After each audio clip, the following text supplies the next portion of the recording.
This again. conference will now be recorded.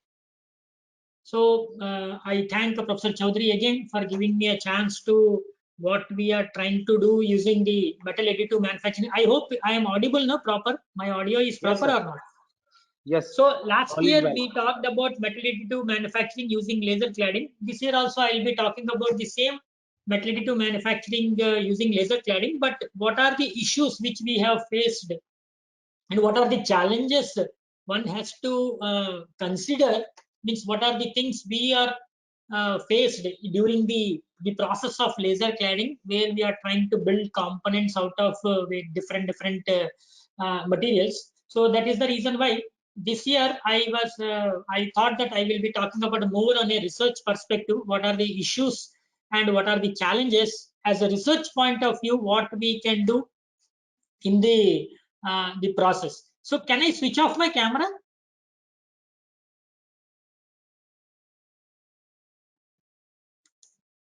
So basically, we work on the laser cladding process.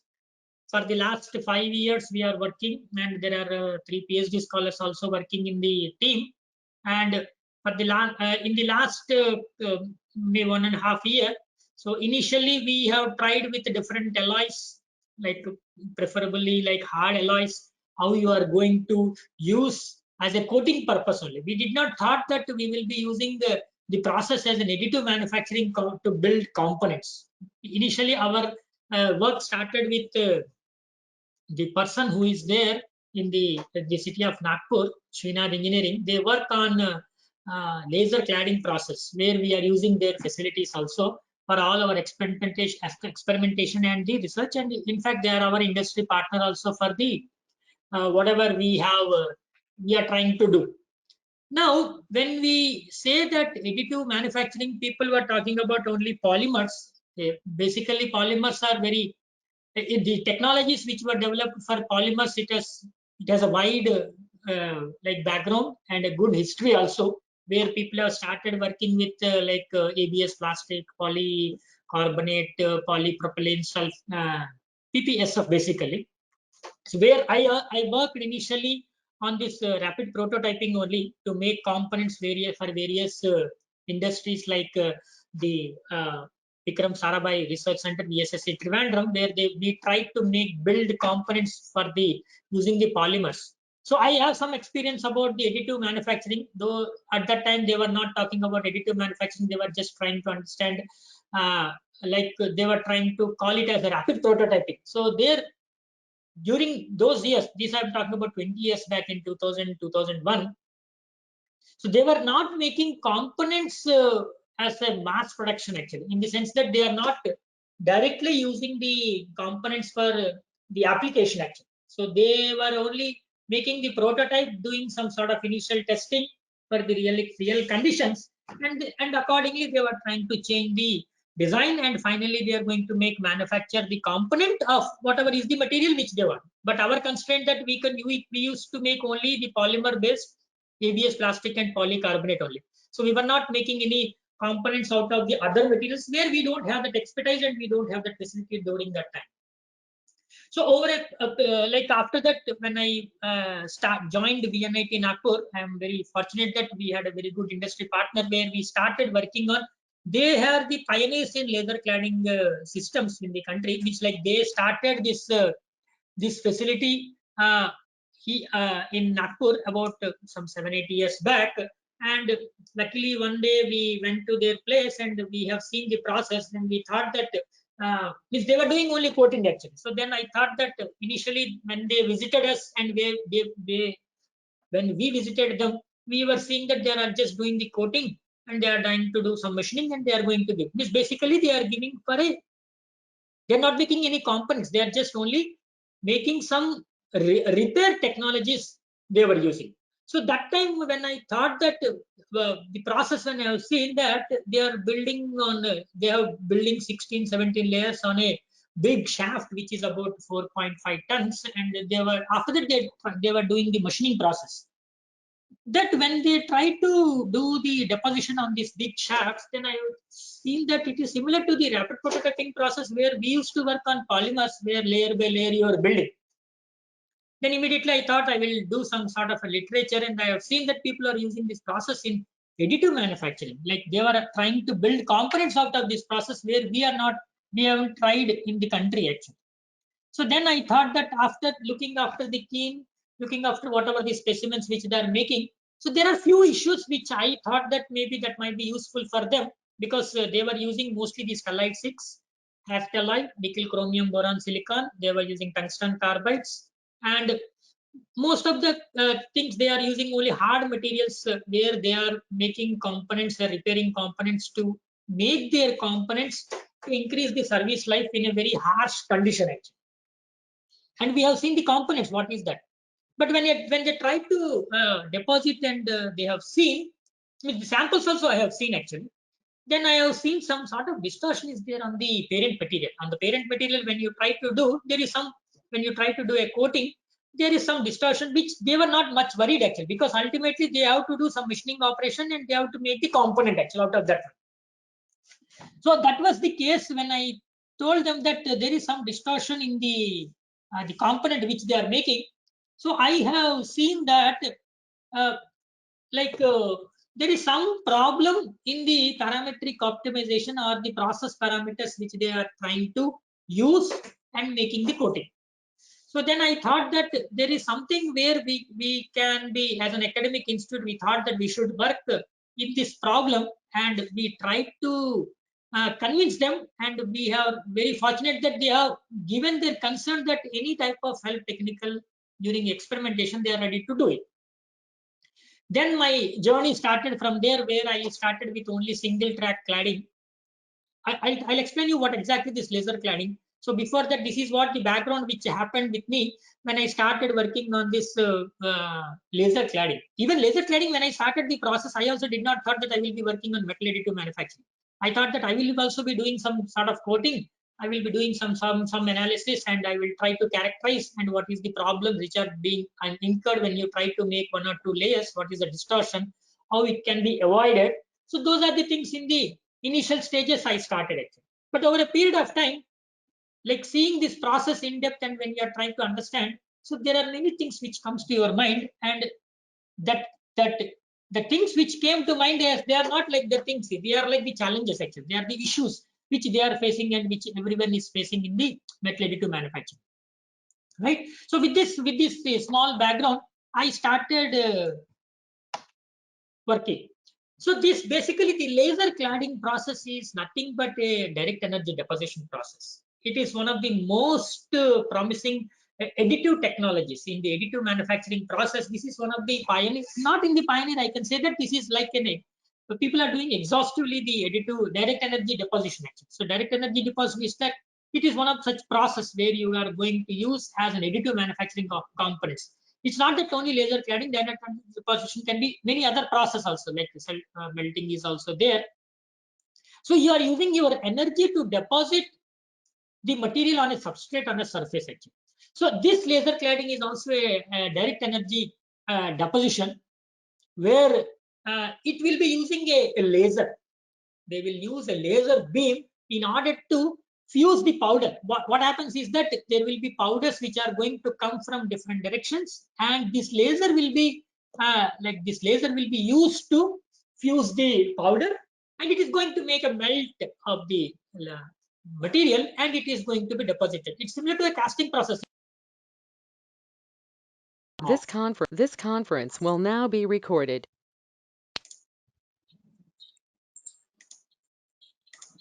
Is the screen visible now? Yes, sir. Fine. So basically, the laser cladding process, what happens is that the laser is going to come, and it is going to okay, fine. So it is going to fuse the powder of which is having some sort of a different material properties, or which is nothing but the metallurgical properties also. So where the thin layer of the substrate, it is going to melt, and in that melt pool, the powder which is being fed, and the laser is going to melt this powder, and you are going to deposit a material on the substrate or the parent material. So what we are trying to do is that the original properties of the coating material has to be maintained. If you see in a welding process, when you try to weld a component, you are going to add some material. there the parent material properties are going to be changed enormously. Even the deposited material are going to be changed enormously actually. So in the process of laser cladding, because of the process in which the laser is being used, that the coating material properties are maintained actually. You will not lose the material properties actually. So basically what happens is that laser is nothing but, laser cladding is nothing but, which involves laser, which is nothing but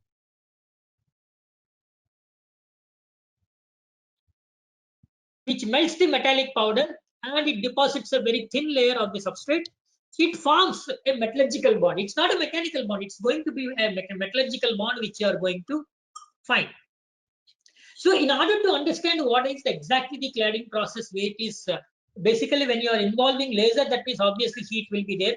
When you are trying to do the metals, that means metallurgical properties are to be considered. So what we try to do is that in order to understand this complex phenomenon, so we have done some sort of heat transfer analysis and we try to model and simulate the process such that whatever the parameters which we are going to use, that is means more or less it is acceptable level. We have come to a point where the parameters which we are going to use, they are actually acceptable, but they're not the best actually. Still the trials are going on actually, right? Now,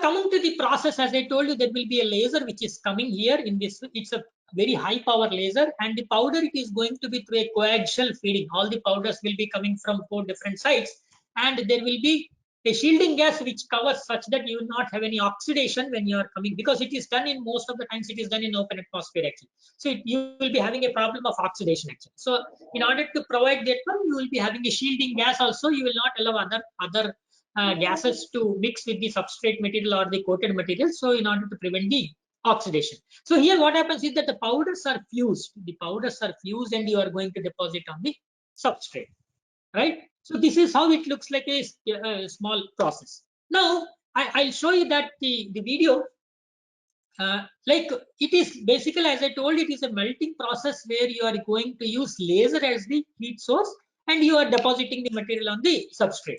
So here the reason that was the reasons they instead of removing material, you are adding material actually, because you are depositing material on a surface.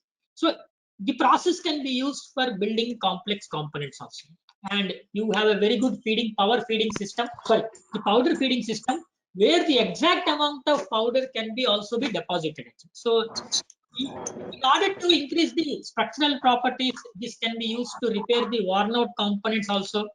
So this will be a very economically a viable process, and because the material consumption is very much reduced.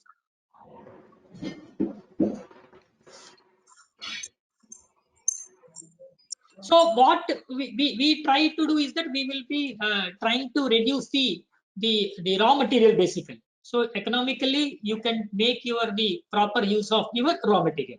Let me show a video actually. Can you see the video?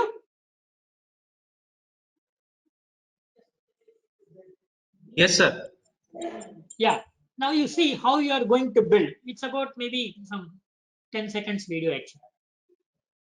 So this is a simple job which I have shown where we have done similar type. So you can build multiple components at multiple shapes also, where you can have a complex shape also can be built, right? So initially when we started, means what are the parameters we thought that how it can be modified, means what are the controllable parameters we have, because the person may not be allowed to change the parameters because it is all done with a lot of R&D and the system is so complex also. So you can change power, the powder feed rate, you can change scanning speed, and what is the deposition at which you are going to do, that also can be done. So based on your scan code and the deposition rate, the clad thickness can be managed, right? So this is what the component which we want to build. This component we are going to build. Okay, so if you have a substrate like this and you are going to deposit the material on the substrate surface, you are going to deposit it. So this is the laser which is coming. All the powders are coming from the sides. So the first material, as I told you, what we have attempted is the stellite 6 material actually, because stellite 6 is a cobalt based alloy, so where it is having a very high wear resistance also. Now, in order to understand what type of powders we are going to use, we have done some sort of characterization through SEM, and we have confirmed what is the composition of the uh, uh, whatever is the powder actually. If you can see, the cobalt is almost 50% actually. The rest will be like chromium. So this chromium and the cobalt, no, you will have cobalt, you will have very good for wear resistance, and chromium will be like a corrosion resistance also. So this is how the characterization initially which we have done. You see the spherical shape of the, and in simulation when we have done, we have assumed that the powder is a spherical powder only. So accordingly, we have done the simulation. Now, so these are the very first sample about 4 years back when we deposited. We have deposited different layers and different tracks. So if you try to see, if you are depositing side by side, then it is called as a track. If you are depositing one on the other, then you are going to call it as a layer. So you can have a multi-layer and multi-track also. So that is how you can deposit. So we have deposited 4 layers and 4 tracks. Sorry, 3 tracks. So that is how the initial experiments we started based on that one. If you can always observe actually the substrate now when you are depositing at this location, if you can see, there is a small amount of distortion which you are going to observe in the parent material. So that is how we have started our journey, like how you are going to detect, how you are going to monitor the distortion, whether it is based on the temperature or whether it is based on the process parameters. So then whatever is that, we have we tried with different powers, different powder feed rates and different scan speeds. Those are it. So we started, the machine capacity is only 4 kilowatts. We have gone up to 3.6 kilowatts. No, that time we went only 3.2 kilowatts. Today we have gone up to 3.6 kilowatts also, and very low, high deposition rates also possible. So these are the for single tracks. If you try to see different power single tracks. And similarly, we have done for multi-tracks. You have a track 1 here, track 2, then track 2, 3 is also there. And different layers also we have attempted basically. Now, if you try to see once we have done the cladding, so the alloyed zone where you have the interface, means like one is that substrate, the stainless steel which you have on the top, you are going to deposit. Alloyed zone means like whatever is the interface which is there between the substrate and the clad, and only the pure clad zone is also there. So you can see that what are the tracks which are being observed when we have seen. So basically what we have seen is that at very high powers we have observed that crack formation is there. So then we thought that, then we asked the industry person what is the reason. They told that cracks are prone to happen. So then I told that if it is cracks are prone to happen, then the component which you are going to do, it might crack over a period of time in service also. They have not done any process optimization. Then we tried to help them that in order to avoid this crack, what we try to do is that we preheat the substrate. So if you are trying to preheat, the temperature difference between whatever you are depositing and whatever the substrate, the thermal history, we try to analyze actually. So the temperature difference, we should have the gradient between the substrate and the deposit material should be as minimum as possible. So then only you will be having a very good bonding. Otherwise, what happens is that once you deposit over a period of time, it gets cracked. Now, if you try to see the cracks, no, the crack formation you have at this location, and very minutely, if you see, though it is very small cracks, but once you keep the component in service, no, it will burst after some time. The crack formation. So this we have reduced in the next set of experiments. We have optimized the process parameter. The next project which we tried is that, as I told you, this is initially we were trying to talk about only the layered, means like layer deposition only. That is, we are trying to do only the coating. We are not made any of the component up to that point actually. So then there is one which will go where the mining industry, the large number of teeth which are being used now, it will be getting eroded after maybe like they replace these teeth every 6 weeks. No, sorry, not 6 weeks, 6 days. So they were seeing that after initially the tooth is like this. After 6 days, the tooth is, because they will be using a very high the loading actually. So then we thought that wherever the contact between the stone or whatever is in the mining industry, we thought that we will do some sort of cladding. So nickel, chromium, boron, silicon with tungsten compared, we have cladded. And now they are using even for 4 months also, means they have seen almost 400% improvement in the life of the teeth edge. And each teeth is very expensive actually. This is almost 40-45 kgs each teeth. So it comes to be around 5 kgs or 10 kgs actually.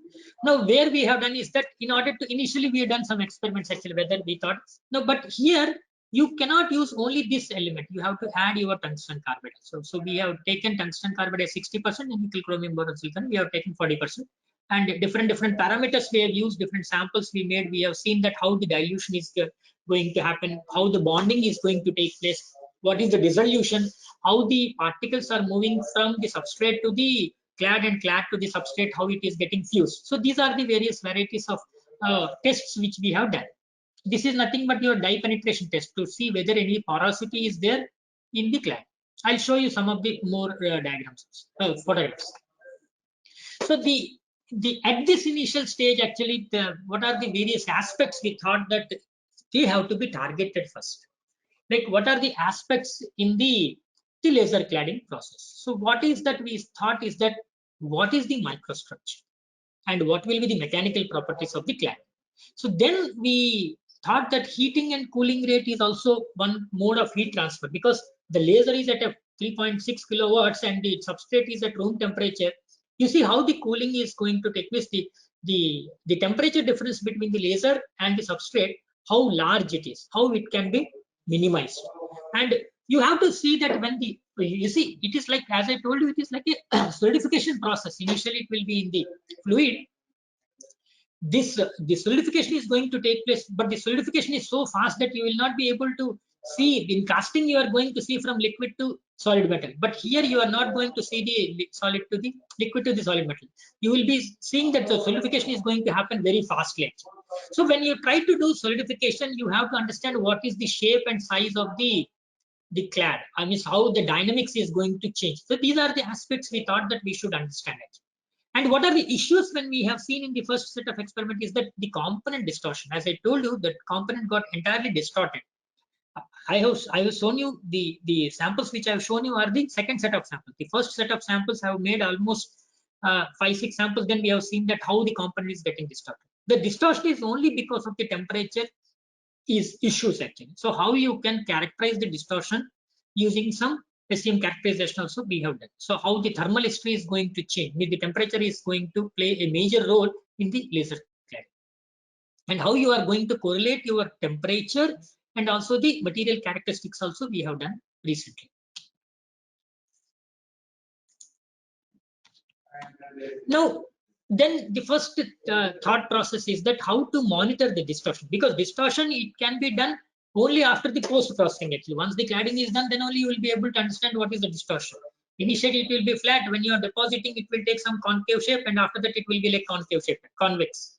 So it changes its shape depending on the temperature and what the material. So how to monitor actually? So we made our own sensors and instrumentation setup actually.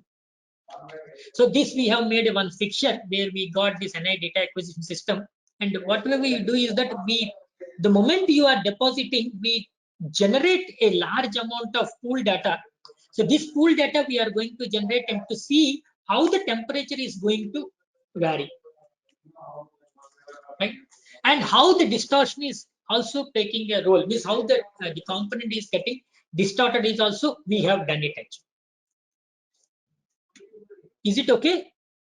Means whether I am audible or not, because if you are calm, then I'm not sure whether I am audible or not actually. I think it is okay now. Yes, sir. Everything is okay. Fine.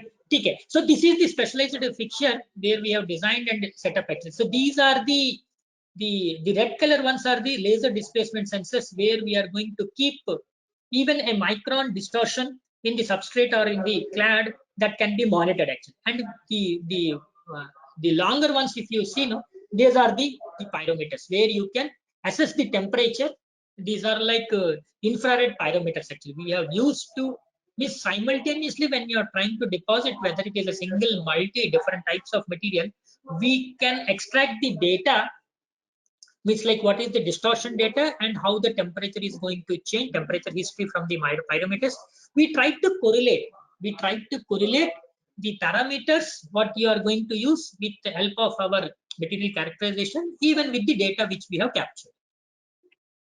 right? So the first setup which we made is like a big substrate. Initially we have done all the single tracks. Then when we thought that this is all the stellite 6 as I'm talking, we have done for the stellite 6. So if you can see the setup, you have some sort of a plate on this one. On the top they are going to keep the substrate, and this is for the robot arm. Actually, you kept the pyrometers, you kept the laser displacement sensor, and there is a data acquisition system connected to a PC continuously.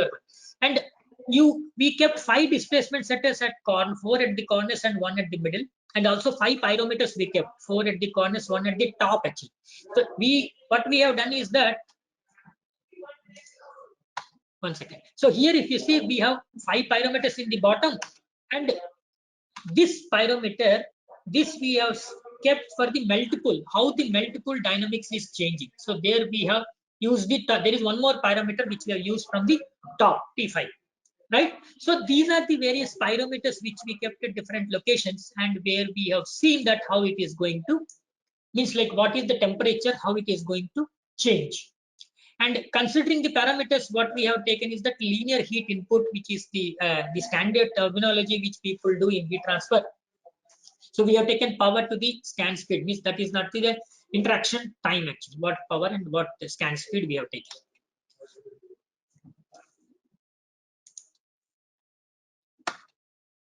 Right now, before here, when we tried to see that, still we were having some amount of distortion actually. Then we thought that when we have done some sort of literature, so people are doing different. If you see in a welding process, what you try to do is that if you want to do a multiple material welding is also possible.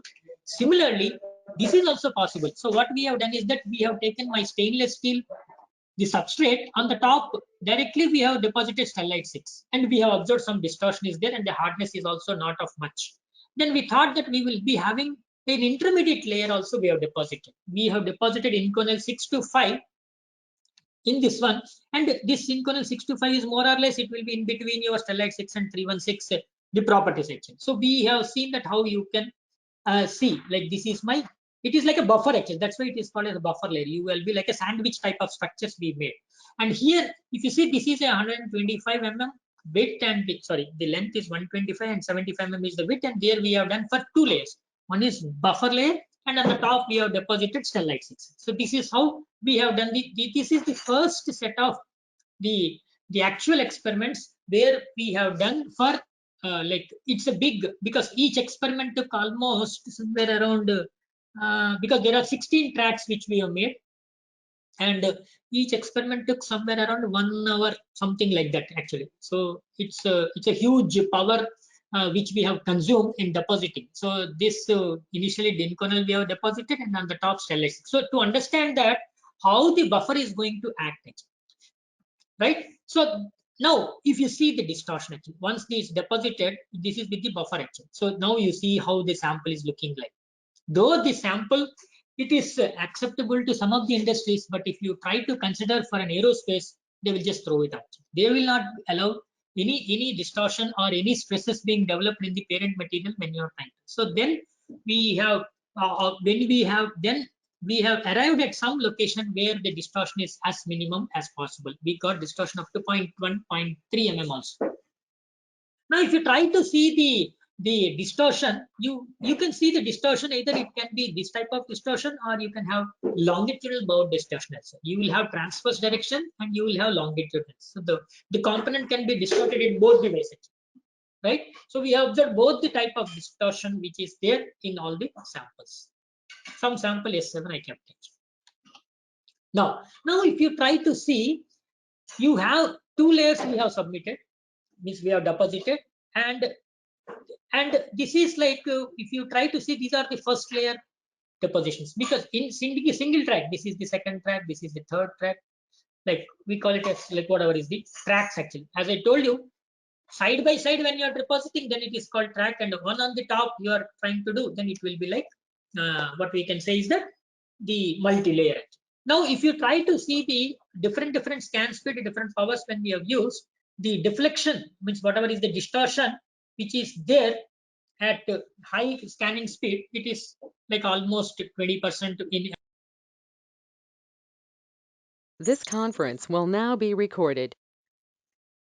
Now you see different tracks, the distortion is going to change, because once you deposit one track, that track will be at some temperature. The moment you are going to deposit this next track to the earlier track, the temperature is going to get accumulated actually. So that is how the distortion also might increase actually. As you are increasing the temperature, obviously distortion will be more. So that is the reason why this is the first track distortion, second track. You see the single track distortion is only 0.3, 0.4 mm. But when it comes to almost like 16th or 17th track, it will be 16. 16th track is somewhere around 5 mm. This is the first set, as I told you now. But after the cladding is done, if you leave it for some time, then there will be whatever is the concave which you have seen, there will be some sort of a convex shape, and the distortion will be little reduced actually. That is what the distortion monitoring, that is the big issue which we tried to solve, and we were successful actually. In this regard, we had 2 papers in the distortion monitoring. The next is the temperature monitoring. You see, any point of time, the culprit is the temperature actually. So we have to see that how the temperature can be reduced actually. So that is the, so that the distortion can be as minimum as possible. Fine. So now, in order to find the temperature, what we have done is that first we thought that first we will do some sort of simulation actually. So we have used COMSOL to simulate the temperature history of the clad. So we initially thought that we have done with a single pass only. It's like one single track to find the temperature, and whatever is the simulation temperature we got, and we tried to measure in the actual also. So we got around 5 to 6% is the deviation which we got. So as everyone knows that in laser, the Gaussian profile is generally used to simulate actually. So the Gaussian profile is always preferred. The power means whatever is the power distribution, no, it will be higher at the center, and the like it will be like a normal distribution curve only you are going to see, but that is the distribution we call it as Gaussian distribution. So when you try to assess what is the temperature, no, and you can find out what will be the solidification rate. Once you know the solidification rate, that you can correlate with your microstructure. These microstructures can be used to evaluate and predict the resistor stress, residual stresses. So right now, this work, microstructure to residual stresses, we are in that stage actually. Now, so people have done that not for laser cladding, they have done for some melting process. If you see, when you try to take a substrate and the laser it moves along this one, you will be finding the temperature, because at this location, as you are moving away, the temperature is also going to get reduced. So this, with respect to time, if you see, at any point of time, we got the temperature profile. So this is the profile which was done very long time back, 15 years back. These people have done, like Pyrie. So we also got the present model we got. That means whatever we are trying to simulate, we are trying to get with respect to the papers which was done long time back.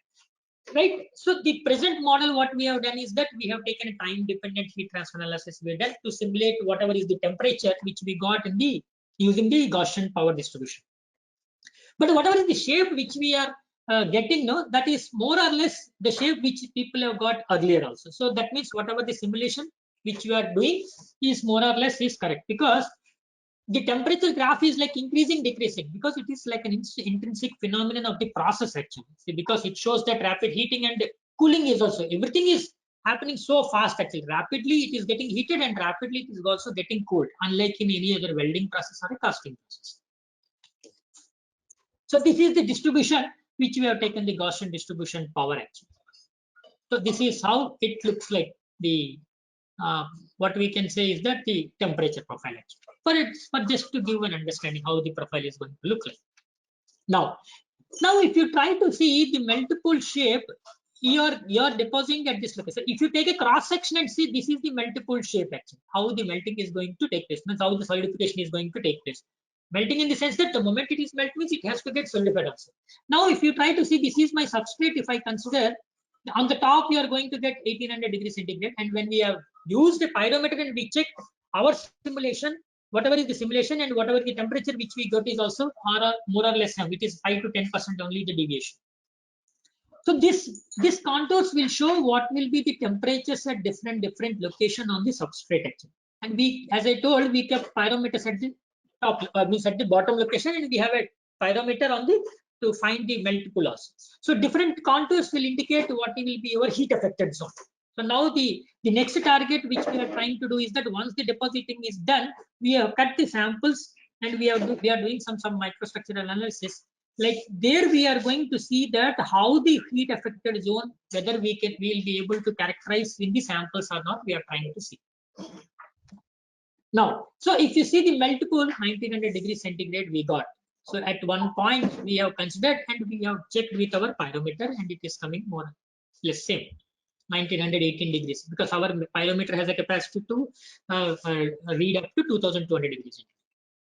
Now, when you try to compare, this is my simulated temperature and this is the measured temperature at different scan speeds. That means you are trying to scan speed is nothing but you are trying to change your the temperature profile. It's like the interaction time of the laser with the substrate.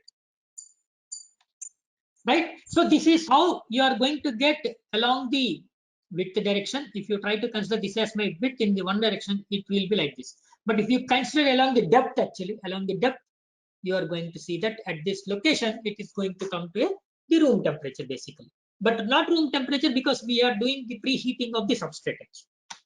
So some of the simulations which we studied, like whether we are able to find the distortion, you see, the distortion also can be simulated. We have done simulation to like simulate the distortion also considering one location, and when the laser moves you are going to get the distortion. So if you try to see at the time of deposition, when the heat source in the top layer, now this will be in the liquid phase, so the top layer will be expanding in the convex mode, and after that, after the deposition, it is going to consider as a concave. So this is how the deformation means like deposition, but I don't want to show the recent edition in the last 15 days. We have deposited directly using COMSOL the powder also, and we are getting the stresses, we are getting the temperature, we are getting the distortion, not only for single track, we are getting for multi tracks and multi layers also we got, and there the percentage error, I am so happy that we got about 5% error. Now that is all about the Inconel 718, about Stellite 6 what we have done, and then we started with the aerospace material, which is of our primary interest. So whatever till now we have discussed is for the Stellite 6. That was the first project where you try to characterize the distortion and the temperature and how you are going to correlate with microstructure. That will be coming in the later part. So then we started working with Inconel 718. And Inconel 718, our industry partner has never used. And that is new to him and new to us also.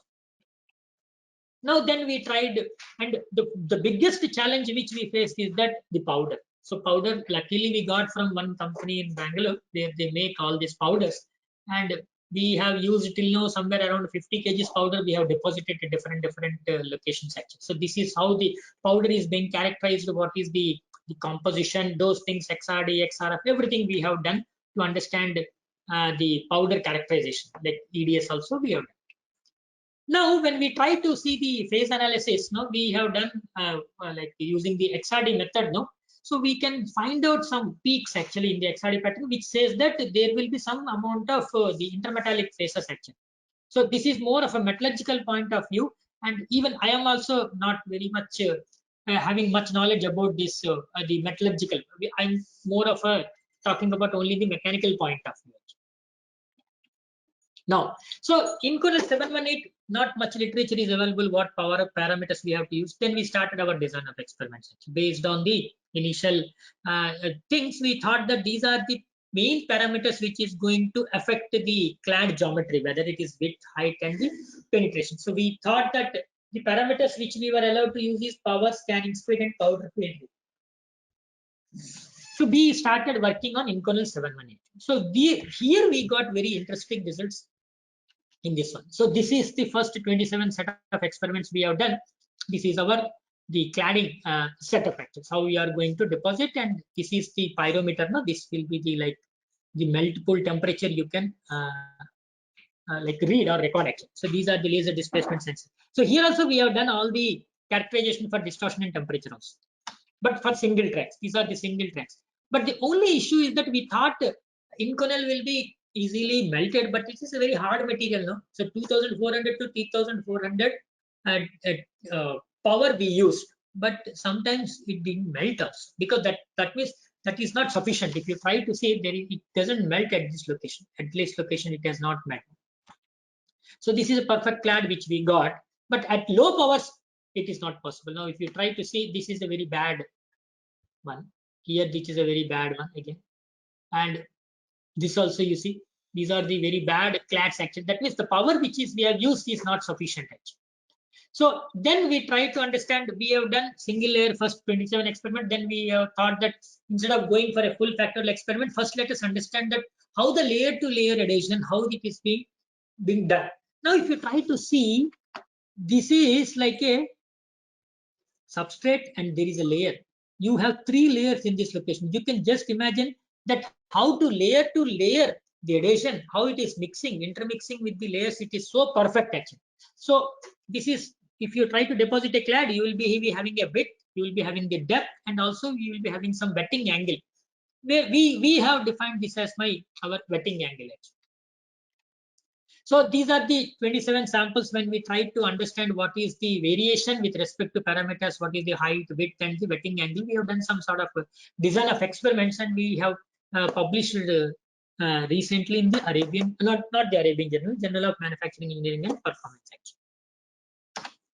Now, in order to understand what is the effect of parameters on the geometry, this geometry, if I want to make a full geometry, first I have to consider a small geometry. If I'm satisfied only, then I will be going for a full geometry. So significant parameters we have seen, what are the significant, what are the insignificant, and scanning speed is found to be one of the most significant for height and wetting angle, and laser power is for the width. When you try to correlate the clad width or the clad height, they are like the normalized enthalpy, or the, what we can say, there is something called as line mass. There is some relations which we have obtained. Now, if you try to see the point 2600 watts which we have used, nothing happened. It doesn't melt the powders actually. That powder is not sufficient actually. But which, like, the power is not sufficient, but it has not melted at high scan speeds, but at low scan speeds it has melted. That I will show you the samples also. And here the powder feed rate we have not changed in the first set actually. Now you see, this is the substrate and this is the clad actually. You have like top, middle, bottom region of the clad we have considered, and we seen that how the microstructure is getting evolved, means how it is getting evolution, means how the microstructure is changing actually. If you see one sample I have just considered, where you can see the grain morphology at different region. So you have started with the bottom and to the top region. So if you try to see the columnar dendrites at the bottom, you can observe, even in the middle also you will be finding the columnar, but you will be having an equiaxis structure in the top region. For the 718 we have observed. Now there is something called as like what we have the G and the solidification rate actually. So these are the two parameters we have considered to understand that how the grain formation is going to take place. So these are the various we have considered the thermal gradient. G means the thermal gradient, and solidification rate is that how the clad is getting solidified. So we were trying to understand this phenomenon, and we have plotted different we have done a lot of calculations even on your scanning electron microscope photographs. You see, there is something called as dendrite arm spacing. What is the spacing between two dendrite structures which you have seen? So you can always find out that the grain structure, more of an evolution, how it is happening for different parameters. And this we have published in Arabian Journal of Science and Engineering very recently. And whatever is the distortion we have done in the Journal of Alloys and Compounds, and in Material Science part B, we talked about distortion and temperature also, how we are trying to understand the monitoring. Now, if you see these images, if you try to do it, is so cumbersome. It takes a lot of time to understand what is the spacing, how you are going to, what will be the grain length, what will be the grain width, what will be the aspect ratio. So these are all has to be done actually, and we have done using this correlation which was developed earlier actually, and we try to evaluate. You see, the cooling rate, the laser power and the cooling rate, we try to understand laser power, scan speed, and laser power when we try to do the plots actually. This shows how the cooling rate and the laser power are having a lot of interaction, which is basically because of the scanning speed only. Now, the grain size, actually, the grain length and grain width, where we have seen that we tried to do some sort of regression analysis, and we have seen that the average grain is somewhere around 40 to 57 microns, and width is going to vary from 3.5 to 5.5 microns, actually. So, this we have developed a relation which is saying that in terms of your the length and width, in terms of your what we can say is the solidification rate and the temperature. Or now, if you try to see like what is the solidification, how the solidification of inconel, first is that you have to find out the dendrites, then you can see the formation of dendrite and the niobium, the phases actually, what are the different phases, and you can see that how the solidification is going to be means like it is going to end when you, but the moment you are going to end the solidification, the Lewis phases are formed, but this is of a more of a metallurgical, like we have seen the niobium segregation during the solidification also it happened actually. Now, this is how the elemental segregation it happened. Niobium is like 1.62 at this location, and this will be like 13.71 at the different region. How the segregation has taken place. So this is what when we have done the EDS actually. So like this is the niobium, the content actually, which is 35.22 basically. This is done during the solidification process. Then we started working on the micro hardness. Actually, we have used micro hardness to understand that what will be the maximum hardness. If you see Inconel 718, the edge hardening is generally it is done for Inconel 718, which is like 420 micro hardness you will have HP. So the maximum hardness is like whatever we got is 281, which is less than the edge hardening. So this because in the process you have rapid heating and cooling, which they restrict the formation of the precipitates actually, which is nothing but basically the niobium and the the nickel niobium, the precipitates, the formation is being restricted because of the rapid cooling. So whatever is the hardness measured, it shows that there is some dependency on your grain size actually, whether it is a width or a length actually. Now, if you try to see the microstructure evolution, how it happened, this is in fact, so these are the 1 layer, 2 layer, 3 layer, we have done the samples, and accordingly, we have done the characterization for individual samples. Now, if you try to see how the hardness is changing for single layer, 2 layer, but hardness, not much difference is there, but the what we can say is that the solidification, how it has happened, that is more, because whatever is the sudden drop, if you try to see the hardness, the diffusion of iron particles from the substrate into the clad, it goes actually. So there you are going to have a decrease in the hardness also. So this is what the 1 layer, 2 layer, 3 layer samples. And the only issue which we found with the existing system is the spot dia is very high and the power is low and scan speed is very high. So these people are not very much interested to work on the high deposition rate. The moment you have high power and high deposition rate, the most of the problems will get solved. So I'll show you one of the recent experiments which we have done with some other person. Let us see. So these are the various parameters which we have considered. So this we have done some sort of a thermal analysis where we have like the temperature analysis we have done. So simulation, if you try to see how the temperature is going to change between 0 to 10 seconds, we have seen. Now, you see when you are scanning speed, temperature and power, if you try to see what is the width you are going to get, how the temperature is going to. So if you try to see the scanning speed, temperature, as you're increasing your scanning speed, the interaction time is going to reduce. Obviously, temperature is going to reduce. Even the multiple size also get reduced. So this is how, this is something different, more of a heat transfer analysis. Now then we started Stellite 6. I told you that multi-layer cladding. It is not that only single track, but it will be multi-tracks. Stellite 6 we made, only Stellite 6, only Inconel 718. There we have seen the buffer, now there is no buffer. 2 layers Stellites, 2 layers Inconel 718 we have done. So this is how. Now if you try to see Inconel 718, these are the samples. It's a very bad samples. They are not properly deposited. That means the power is not sufficient basically in that case. The same thing when you observe with Stellite 6, you have a better for the process parameters, because the solidification rates or the properties of the at some level they will be equal. That's why we consider the 718 and stellite 6. These are the various powers. 2400, nothing happened for the 718. It is not at all depositing, means it is not at all fusing it. It is not. Now, if you see the geometry, you see 2400 at the low scan speeds, 16 and 12. So there are no formation of clads actually at low speeds and sorry, at high speeds basically. So this is like 16 and 20 is this high speed, 12 is the low speed actually. At high power, high scan speeds, nothing happened actually. This is what is very bad clad we have observed actually. But we observed very good clad when you are going to reduce the scan speed to 12 mm per second, but it will be at high power also. Now you can see stellite 6, where we have done the characterization. Substrate stellite 6, substrate 718, first layer, second layer. You can see how the variation in the depth, whether it is for first layer, second layer, or 718 or stellite 6, we have good edge.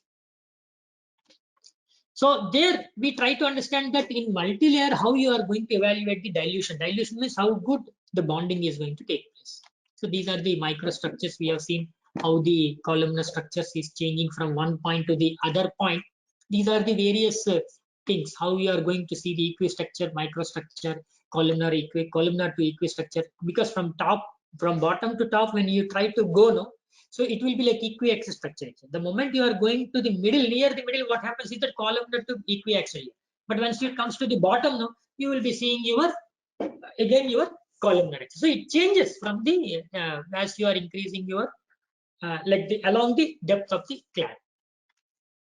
You see, some columnars will be having this direction, this will be having this direction. So the grains also gets reoriented actually.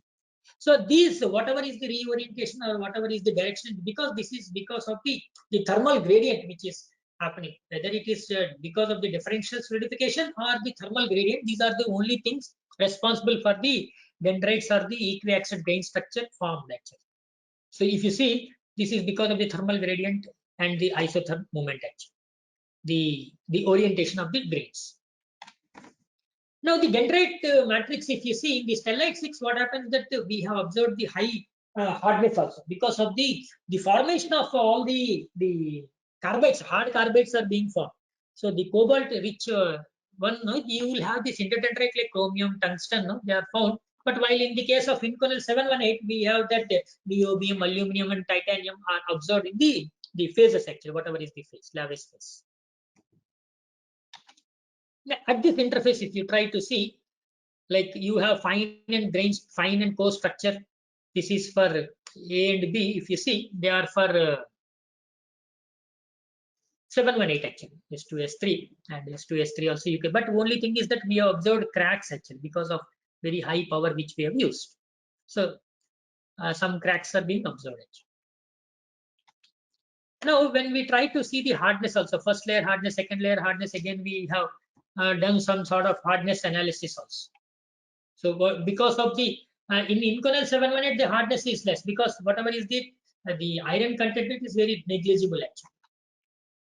And if you try to see the maximum hardness, now it will be in because of the properties of the material also. Stellite 6 is also very hard material also. Inconel is not very hard, but it can sustain at very high temperature the properties. Right now, when we say that the distortion, now whether we will be able to do some work on the support conditions based on the different support conditions, whether we can do. So then we tried the next setup is like this one. We have done a free form, which like simply supported we have considered. We have considered one cantilever and we have considered fixed support. Then we tried to see whether distortion is happening or not. Distortion will happen in laser-based process, but how good or how bad the distortion is going to happen is our concern. So this we have done the in-process distortion measurements. Actually, this is for cantilever. This is for the free simply supported cantilever and also the fixed support. Now, if you see before cladding, you are going to have a straight. During deposition, it is going to take a concave shape. The moment after deposition, it is going to have the convex shape. So if you can see at this location where you have simply supported, the same thing is going to happen. But in the case of a cantilever, you see how it is going to happen.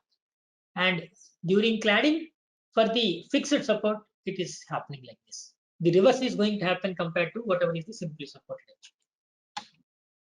Right? So these are the recent trials which we have made recently in one company in Hyderabad, where you see the structure, whatever you have seen, it is so fine structures we got actually. And we are very happy actually, because this is like a 11 layer we have made. The number of layers which we have deposited is 11 layers of 718, and this power is also, because their spot size is also less, and very slowly we have done. Scan speed is also 10 mm per second, very low scan speed and very high deposition rates we have used in this one. But the power is only 2.1 kilowatts we have used. Which, like, I just these are the recent experiments, so that's why I have not revealed the parameters, because once it is published, then I can reveal the parameters.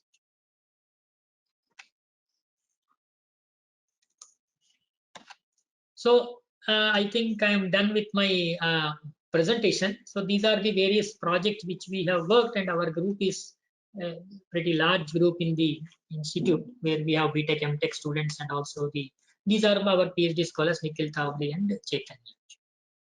Let me. I am done, Chaudhary sir. If you have any questions, it will be easy for me. Okay, sir.